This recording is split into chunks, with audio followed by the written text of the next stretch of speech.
주의 말씀은 내 발의 등이요 내 길의 빛이니이다. 아멘. 오늘 요한복음 6장의 배경은 유월절입니다. 4절에 보면 마침 유대 사람의 명절인 유월절이 가까운지라 그랬습니다. 유월절 때는 국내에 있는 유대인들 뿐만 아니라 해외에 있는 유대인들도 이 절기를 지키려고 예루살렘으로 계속 순례의 길을 떠나죠. 그래서 영적 노마드의 길을 그들은 이렇게 움직이면서 계속 예루살렘을 향해서 가고 있습니다. 오늘 이제 오병이의 사건을 통해서 우리들이 어떻게 남자만 5천 명이나 모였단 말이야. 그 시대 인구가 얼마나 됐는데 어떻게 남자만 5천 명이 모일 수 있지? 그렇다면 실제적으로 한 15,000명에서 2만 명이나 되는 사람들이 모였다는 얘기인데 어떻게 그게 가능할까 이런 생각이 드는데 그때가 어느 때이기 때문에요? 6월절 전이기 때문에 6월절을 향해서 6월절을 지키려고 해외에서 이렇게 몰려드는 사람들이 계속 이쪽으로 갈릴리 쪽으로 오죠. 그래서 베세다 광야인데 이곳이 그러면 이제 예루살렘으로 가려면 갈릴리 쪽 베세다 광야를 지나서 유대 광야를 지나서 여리고로 지나서 이 예루살렘으로 이렇게 들어가는 거거든요. 그러니까 여기 지금 디베랴 광야, 오병이의 기적을 일으킨 이 광야는 뭐라고 할까요? 허브 역할을 하는 곳이라고 할까요? 아니면 그쪽으로 가는 터미널 역할을 하는, 영적 터미널 역할을 하는 그런 광야라고 할 수 있습니다. 그러니까 사람들이 그곳에 이렇게 쭉 몰려오는데 예수님에 대한 소문을 들었다고 했어요. 어떤 소문이죠? 어떤 소문을 들었냐면 그분들이 병든 자를 고쳤다는 그런 표적을 봤기 때문이라고 표현합니다. 그러니까 광야의 산에 계신데 사람들이 쭉 몰려왔죠. 이분들의 지금 상황은 어떻죠? 당시에 이스라엘 백성들의 상황은 로마의 치하에 있기 때문에 그들은 굉장히 힘든 삶을 살고 있습니다. 그래서 예수님께서도 우리 요한복음에는 드러나지 않지만 다른 성경에 보면 뭐라고 표현하냐면 그들을 볼 때 주님의 마음이 저들은 목자 없는 양과 같다 그렇게 느꼈다고 그랬어요. 목자 없는 양과 같구나. 너무 안 됐다. 불쌍하다. 실질적으로 경제적인 문제도 힘들었을 것이고 인권도 그랬을 것이고 모든 면에서 그들은 목자 없는 양과 같은 그런 상황에 놓여 있다는 것입니다. 그분들이 모였는데 예수님께서 그분들에게 우리가 다 알다시피 오병이어를 통해서 그들을 다 배불리 먹이셨습니다. 다 배불리 먹이시고 부스러기를 이렇게 모았더니 12광줄이나 됐대요. 그러니까 12광줄은 뭘 뜻하죠? 나머지 있는 12지파를 뜻하기도 하고 어, 뜻하기도 합니다. 그리고 이제 또 질병이어 사건은 또 다른 어떤 남긴 바구니 수가 또 다르죠. 다 어떤 메시지가 있는 것이죠. 그래서 이제 그리고 났는데 여기서 재미난 일이 일어나죠. 사람들이 뭐라고 고백하기 시작하냐면 이분은 참으로 세상에 오시기로 된 그 예언자다 그렇게 말합니다. 그 예언자라는 말이 자주 나오죠. 계속 나오죠. 어디요? 모세가 나와 같은 선지자가 오리라 했던 바로 그 선지자, 그 선지자가 이분이 바로 그 선지자다 이렇게 했어요. 광야에서, 그것은 빈들이고 광야인데 광야에서 오병이어로 5천 명이 15,000명이 되는 사람들이 먹고 남았으니 어떤 생각이 들었겠어요. 그래서 그들은 예수님을 억지로 잡아서 임금 삼으려고 했다고 그랬어요. 이 부분이 참 생각을 많이 해야 될 부분입니다. 억지로 그를 잡아서 임금 삼으려고 했다는 것이죠. 여러분, 사람들이 억지로 예수님을 잡아서 임금을 삼으면 예수님이 임금님이 되나요? 그들이 임금이 되나요? 예. 억지로 잡혀서 임금이 된 사람이 임금이 될 수는 없겠죠. 누가 임금이죠? 그들이 임금이 되고, 어떻게 요 예수님은 알라딘 요술램프의 지니가 되겠죠. 그래서 억지로 임금 삼으시려는 것을 피해서 혼자서 다시 산으로 물러가셨습니다. 그러면서 동시에 어떻게 해요? 제자들도 서둘러서, 요한복음 나오지 않지만 서둘러서 배를 태워서 건너편으로 보내십니다. 저 같으면 사람들이 지금 엄청 흥분해 있죠? 와, 막 이 사람들이, 그 떡을 먹은 사람들이 마음속에 지금 엄청난 막 욕망이 불타오르고 있죠.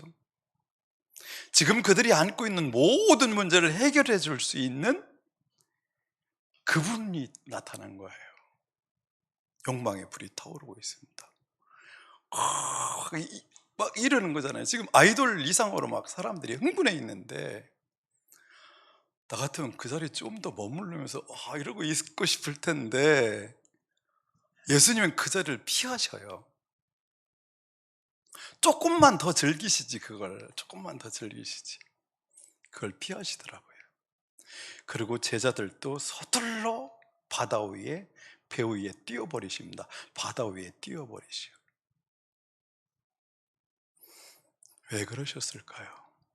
제자들도 이미 그 군중들과 그 무리들과 동일한 상태로 마음이 불타오르고 있어요.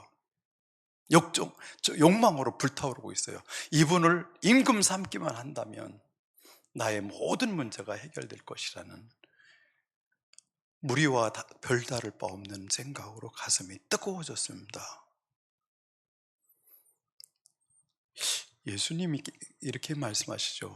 나를 따르려면 자기를 부인하고 자기 십자가를 지고 나를 좇으라. 이 맥락이 여기서 연결시켜보면 참 그 말이 무슨 말인지 알 수 있죠. 제자들이 제자리의 욕망 때문에 예수님을 왕으로 세우고 주인으로 세운다면 그들은 결코 예수님의 제자는 될 수 없습니다. 제자가 될 수 없죠. 어떨 때만 제자가 될 수 있어요? 이 불타오르는 욕망, 이것을 잠재우고 예수님의 뜻대로, 예수님의 말씀대로, 원하신 대로 순종하며 그 길을 따라갈 때만 제자가 될 수 있습니다. 그래서 자기를 부인하고 자기 십자가를 지고 내가 이루려는 그 모든 것들을 내려놓고 주님을 따를 때만 주님의 제자가 되기 때문입니다. 예수님은 억지로 임금 삼으려고 하는 그들에게서 떠나셨습니다. 그리고 산에 홀로 계시죠. 홀로 계시기보다는 하나님과 같이 하나님을 독대하는 시간을 그 시간에 가지십니다. 우리에게 이것이 필요합니다. 우리 속이 무엇인지 모르게 나를 임금 세우려 할 때에, 나도 같이 그 마음에 부환해동될 때에 그것을 피해서 혼자 따로 하나님 앞에 앉아 있을 시간이 필요합니다. 이게 없으면 우리는 무너지게 됩니다. 예수님께서 제자들을 바다 위로 띄우신 이유가 뭘까요? 그들은 10여리쯤 갔는데 그 바다 위에서 밤새도록 풍랑에 시달립니다. 예수님은 산에서 그걸 다 보고 계십니다. 언제까지 그걸 흔드실까요? 거기다 놓고.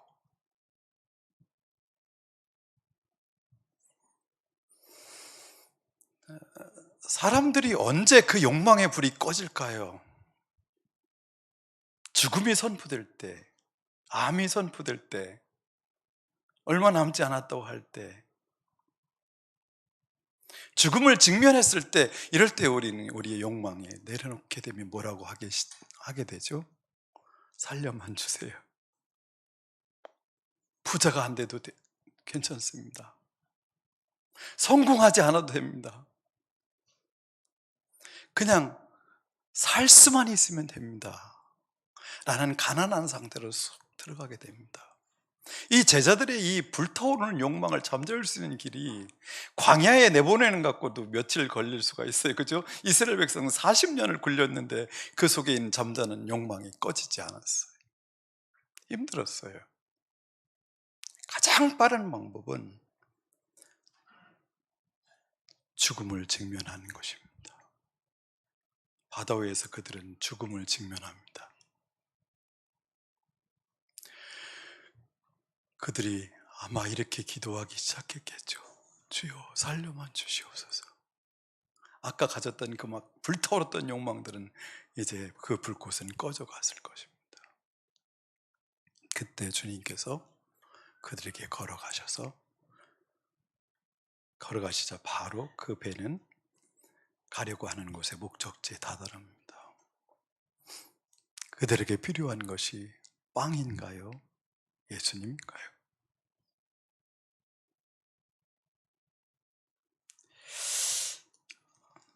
그리고 나서 25절 25절 보실래요? 25절. 그들은 바다 건너편에서 예수를 만나서 말했다. 선생님, 언제 여기 오셨습니까? 그렇게 찾아왔어요.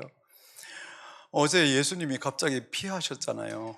근데도 예수님에 대한 갈망. 여러분, 이 시대의 문제를 해결할 수 있는 정치적 지도자가 될 만한 인물을 만났을 때 사람들은 그를 가만 놔두지 않습니다. 끝까지 추적하죠. 예수님을 추적해서 따라왔습니다. 언제 오셨습니까? 그럴 때 예수님께서는 긴 말이 필요 없이 이렇게 말씀하십니다. 내가 진정으로 너희에게 말한다. 너희가 나를 찾는 것은 표징을 보았기 때문이 아니라 빵을 먹고 배가 불렀기 때문이다. 이게 무슨 말이에요?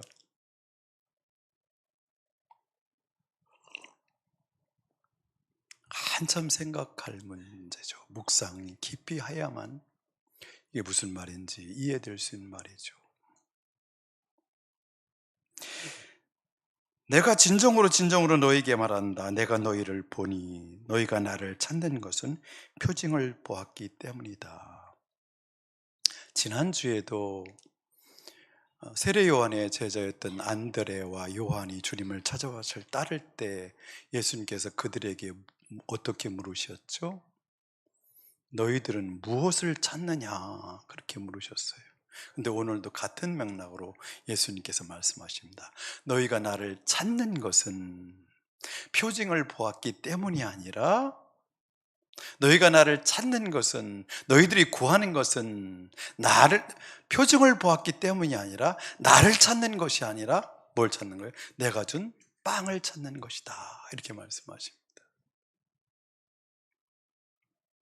이 사람들은 예수님께 찾아왔습니다. 어때요? 빵의 문제를 해결하고 싶었죠. 여기서 빵의 문제는 빵은 뭘 말하죠? 그냥 먹는 생명을 서바이벌을 해주게 하는 음식이기도 양식이기도 하죠. 근데 여기서 빵은 그 이상의 것을 말할 수 있습니다. 빵, 의식주. 또 필요한 게 뭐예요? 집, 옷, 그리고 그 위에 필요한 모든 것들을 일컬어 빵이라 말할 수 있을 것입니다. 너희들이 나를 찾는 것은 빵을 먹고 배불렀기 때문이다 하는 것이죠. 이 땅에 있는 문제를 해결받고 싶어서 나를 찾아온 것이다. 이렇게 말씀하십니다. 표징을 보았다면, 앞에 시작은 그렇게 말해요. 그들은 예수님께서 병자들을 고치신 표징을 보았기 때문에, 사인을 보았기 때문에 찾아왔다고 그랬는데, 그들은 실제로 사인을 봤지만 사인을 보고 예수님이 누군지는 알아보지 못했어요. 오늘 또 오병이의 일을 통해서 사인을 봤어요. 그분이 하나님의 아들인 걸 봤는데 그들은 예수님을 못 알아보고 그분이 먹여준 빵만 봤어요. 이게 이제 기가 막힌 얘기가 계속되고 있는 거예요. 표징을 보았다고 하는데 보지 못해요. 누구를 안 찾아요? 예수님을 안 찾아요. 누구를 찾아요? 빵을 찾아요. 뭘 찾아요? 병을 고치기를 원해서 병 고침을 찾는 거예요. 그러면서 두 번째 하는 말이 참 오랫동안 머물러야만 이해할 수 있는 말씀입니다. 너희는 썩어 없어질 양식을 얻으려고 일하지 말고, 썩어 없어질 양식을 위하여 일하지 말고 영생에 이르도록 남아있을 양식을 얻으려고 일하여라. 여기서 뭘 비교하고 있어요?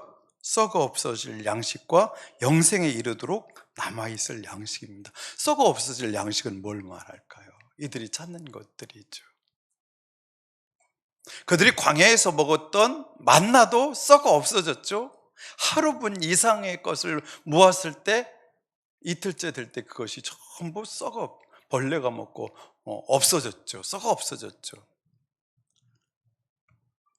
어떤 음식이든 먹으면 뱃속에 들어가서 썩어서 썩죠? 안 썩나요? 없어집니다. 근데 또 다른 어떤 양식이 있다는데 그 양식이 뭐예요? 영생에 이르도록 남아있을 양식. 이게 무슨 말이에요? 여러분 묵상 큐티하면서 이거 무슨 말인지 해결하고 넘어가셨어요? 영생에 이르도록 있을 양식, 남아있을 양식, 이게 무슨 말이에요? 영생에 이르도록 남아있을 양식을 위하여 일하라. 영생에 이르도록 남아있을 양식은 뭐죠? 한 번 먹으면 그 양식이 내 속에서 내가 영생에 이를 때까지 계속해서 남아있어요. 머물러 있어요. 내 속에 썩어 없어져 사라지지 않는 양식으로 내 속에 머물러 있는다는 거예요. 그런 양식이 있어요. 그런 양식이 있어요. 그 양식을 위해서 일하라는 거예요. 여러분 여기서 영생에 이르도록이라는 말이 뭐죠? 영생에 이르도록. 영생이라는 것을 여기서 어떻게 봐야 할까요? 영생에 이르도록.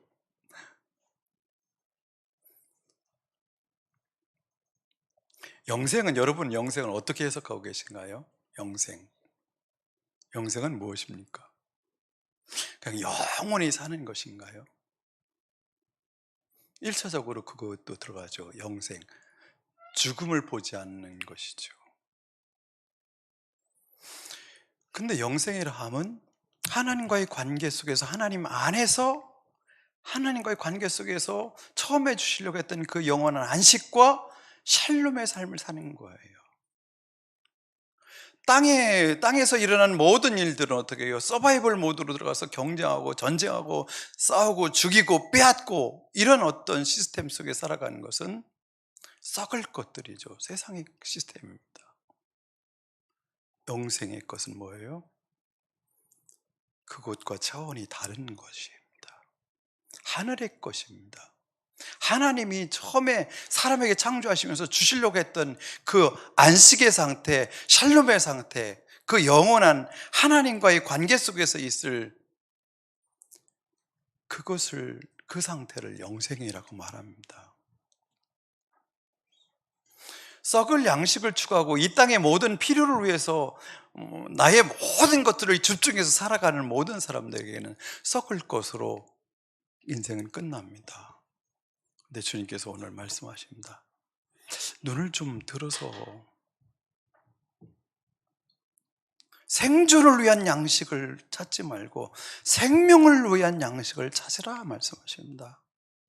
생존을 위한 양식, 서바이벌을 위한 양식이 아니라 라이프 모드, 정말 사람다운 삶을 살기를 추구하는, 영생의 삶을 추구하는 쪽으로 눈을 돌리라.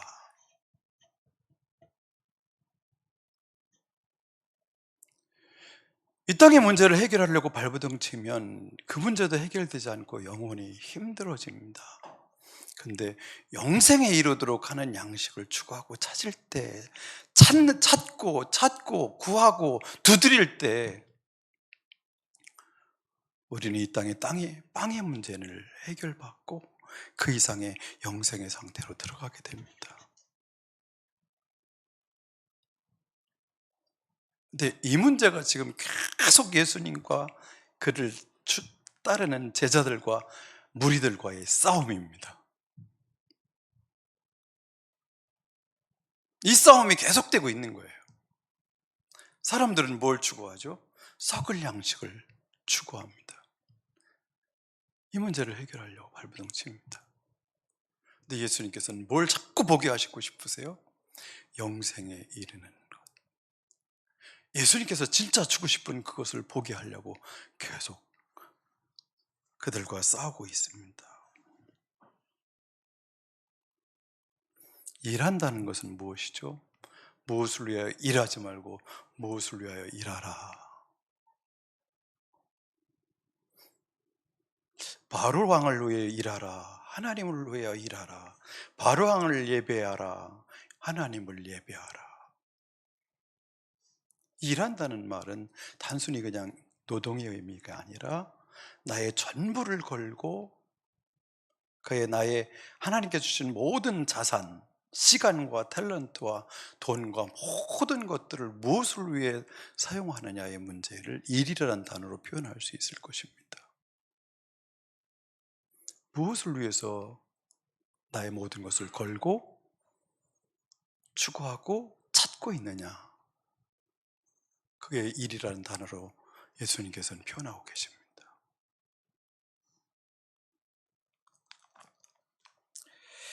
이 양식은 인자가 너에게 줄 것이다. 아버지 하나님께서 인자를 인정하셨기 때문이다. 이 말을 들은 이 사람들이 질문을 참 잘합니다. 30절에 보면 그들은 다시 물었다. 우리에게 무슨 표징을 행하셔서 우리로 하여금 보고 당신을 믿게 하시겠습니까? 당신이 하시는 일은 무엇입니까? 같이 말해 볼까요? 당신이 하시는 일은 무엇입니까?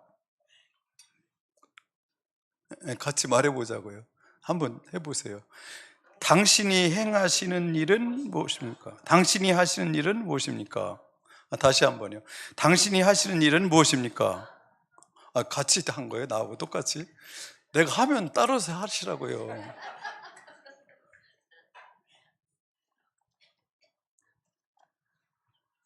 우리 교회에서 설교하는 게 제일 힘들어요. 어제 딴 교회 가서 설교하려고 서기만 하고 한마디만 꺼내도 막 난리가 나던데.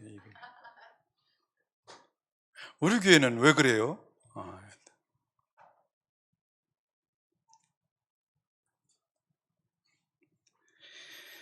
당신이 하시는 일은 무엇입니까? 라는 질문을 해요, 예수님께. 당신이 하시는 일은 뭔데? 모세는 우리에게 어떤 일을 했냐면 만나를 광야에서 먹이는 일을 했어. 당신이 하시는 일은 뭐예요, 그럼? 이게요. 밑에까지 본다면. 당신이 하시는 일이 뭐예요, 도대체가? 모세는 이런 일을 했어. 근데 당신은 무슨 일을 하는데 표징을 보여줘. 사인을 또 보여달래요. 이 사람도 어떤 사인을 보여주면 그때서 예수님이 보일까요? 계속해서 사인을 보여달라는 거예요. 하나님, 하늘로부터 왔다는 사인을 보여달라는 거예요. 어떤 일을 더 보여주면 알 수 있을까요?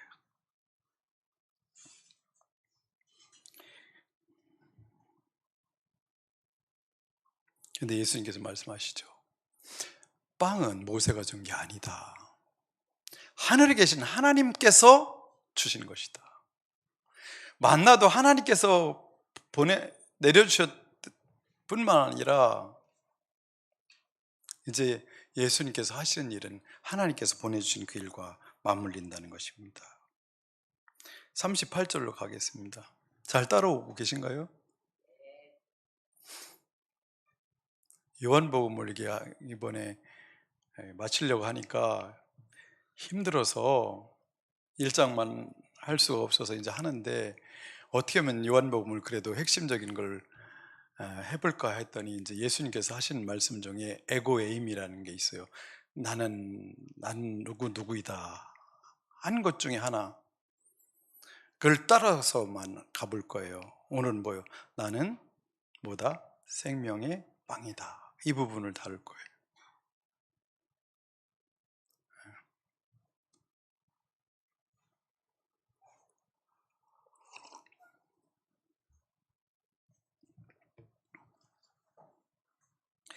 그 예수님은 무슨 일을 하러 오셨대? 38절부터 예. 그것은 내가 내 뜻 행하려고 하늘에서 내려온 것이 아니라 나를 보내신 분의 뜻을 행하려고 왔기 때문이다. 나를 보내신 분의 뜻은 내게 주신 사람을 내가 한 사람도 잃어버리지 않고 마지막 날에 모두 살리는 일이다. 또한 아들을 보고 그를 믿는 사람은 누구든지 영생을 얻게 하시는 것이 내 아버지의 뜻이다. 나는 마지막 날에 그들을 살릴 것이다. 이렇게 말씀하십니다.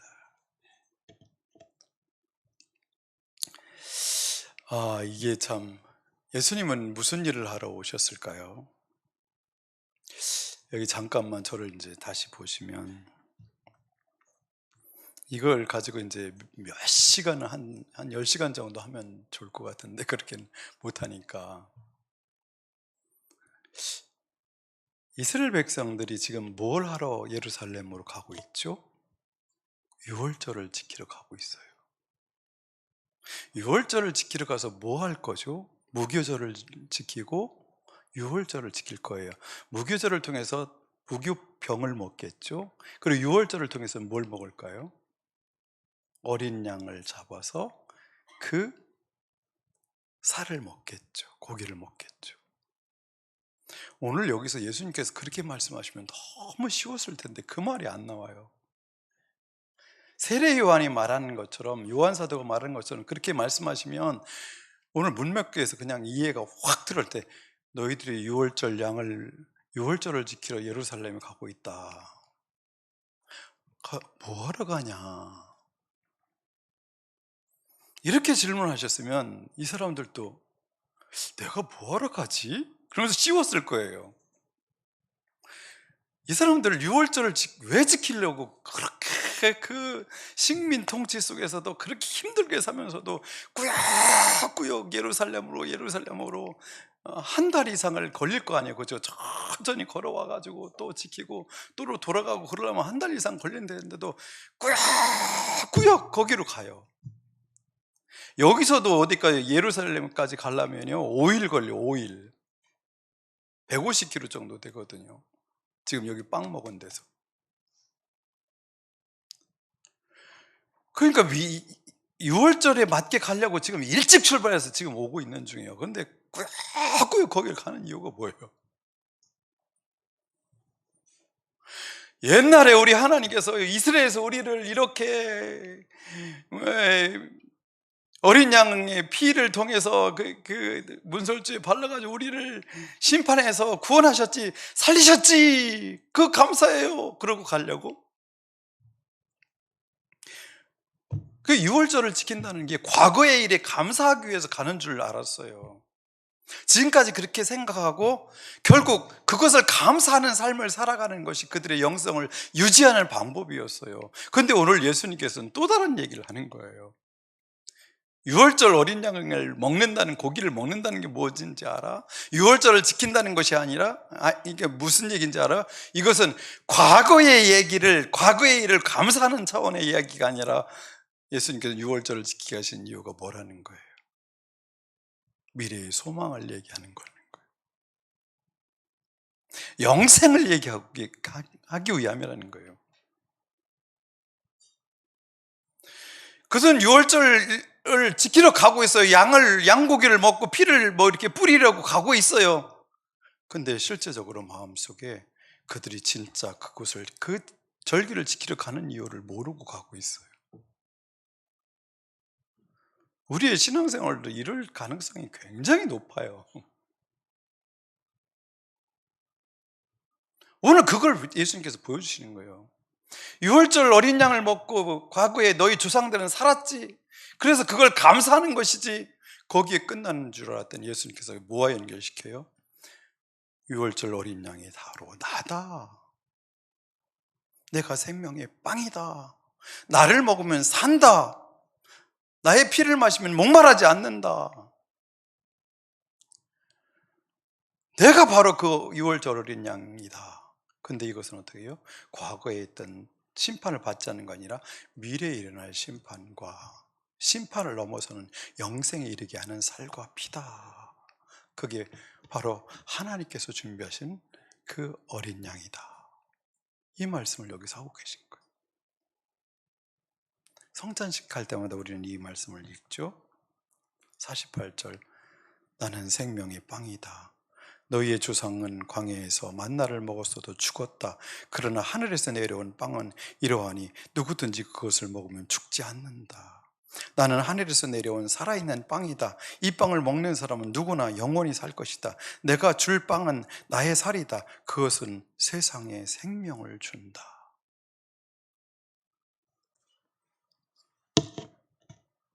53절, 예수께서 그들에게 말씀하셨다. 내가 진정으로 너희에게 말한다. 너희가 인자의 살을 먹지 아니하고 또 인자의 피를 마시지 아니하면 너희 속에는 생명이 없다. 내 살을 먹고 내 피를 마시는 사람은 영원한 생명을 가지고 있고 마지막 날에 내가 그를 살릴 것이다. 내 살은 참 양식이요 내 피는 참 음료이다.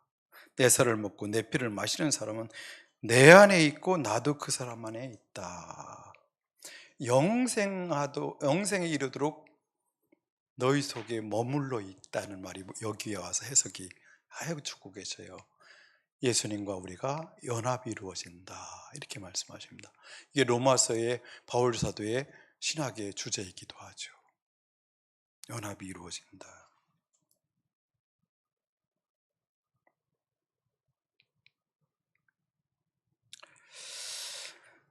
예수님께서는 세상에 우리가 직면할 문제들을 해결해 주시는 것을 넘어서서 우리가 영생을 추구하고 예수님을 추구할 때 이 땅에서도 영생의 삶을 살게 될 것이며, 결국 그분께서 궁극적으로 이루실 하늘나라, 하나님 나라, 영생의 삶을 살 수 있다라고 말씀하십니다.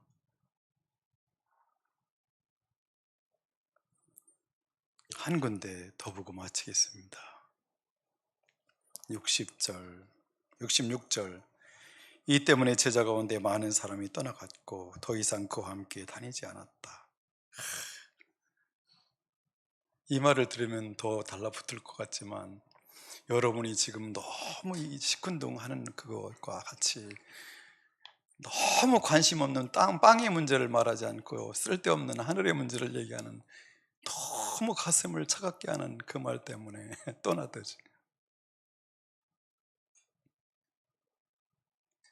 많은 사람이 떠납니다. 많은 사람이 떠납니다. 예수님이 주시려는 것은 관심이 없습니다. 허망하게 들리죠. 예수께서 12 제자에게 물으셨다. 같이 읽어볼까요? 너희까지도 떠나가려 하느냐? 시몬 베드로가 대답하였다. 주님, 우리가 누구에게로 가겠습니까?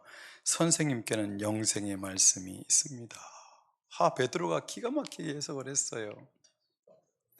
예수님은 나는 생명의 빵이다 말아 그래가지고 먹는 얘기를 주로 하니까 이 사람들이 헷갈렸는데, 베드로는 이걸 이해했어요. 어떻게 이해했어요? 영생의 말씀이라고 또 이해까지 해버렸어요. 사람을 살리는 것은 예수님의 살을 직접 먹는 것일 수 있다라고만 생각해서 막 꼬였는데, 베드로는 뭐까지 해석했어요? 결국 사람을 살리는 것은 진리의 말씀이다, 하나님이다, 예수님이 바로 그 진리의 로고스다.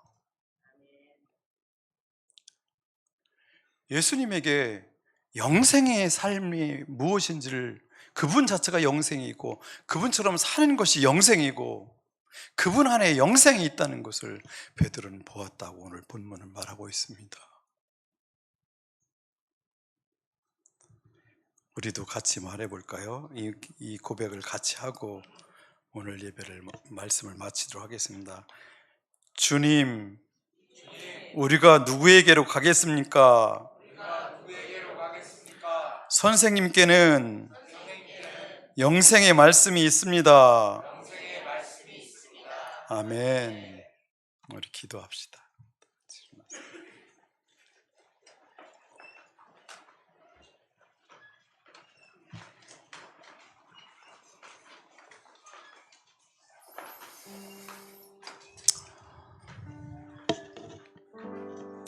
썩어 없어질 양식을 위해서 나도 일하지 않게 하시고, 영생에 이르도록 남아있을 양식을 위하여 일하게 하옵소서. 너희가 무엇을 찾느냐 할 때 나는 주님을 찾습니다. 주님께서 이루시려는 그 나라를 찾습니다. 그 나라와 일을 찾습니다. 고백하는 우리가 되기를 원합니다. 같이 기도하겠습니다.